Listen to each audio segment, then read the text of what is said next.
香港護理及助產專科學院成立於2011年，與14所專科學院緊密合作，為在職專科護士提供專業嘅護理學訓練，致力於推動高級護理實踐嘅專業化同國際化。學院嘅願景係通過規劃高級護理實踐，與國際接軌，以達至安全及高質素嘅醫療護理服務。學院嘅使命包括建立法定認證制度，以保障公眾安全，提高專業影響力，制定健康策略，促進跨部門合作，以及與全球夥伴建立聯繫，推動高級護理實務嘅發展。學院嘅目標涵蓋推進護理嘅藝術及科學，促進研究與教育，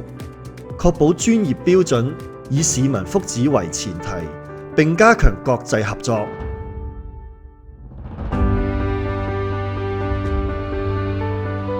學院嘅會員包括機構會員、本地與非本地嘅普通會員及資深會員，仲有榮譽資深會員，每一位都為護理及助產專業嘅進步作出貢獻。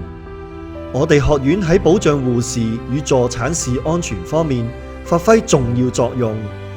學院協助香港護士管理局發展專業核心競爭力，為提升護理質素奠定基礎。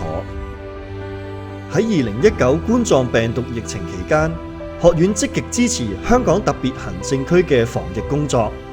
協助社區疫苗接種中心嘅運作，保障公眾健康。此外，學院透過多種媒體平台推廣社區健康，例如參與節目《專科護理3分鐘》、撰寫文章《護專世代》，以及喺 Facebook、YouTube同埋 Instagram 上面分享健康資訊，提升公眾對健康嘅認識。學院仲積極參與全球交流同代表活動，推動香港護理專業喺國際舞台上嘅影響力。同時，我哋將積極參與並引領本地及全球護理發展，致力於改善市民健康，為社會帶嚟更大福祉。香港護理及助產專科學院與你攜手共創更美好嘅健康未來。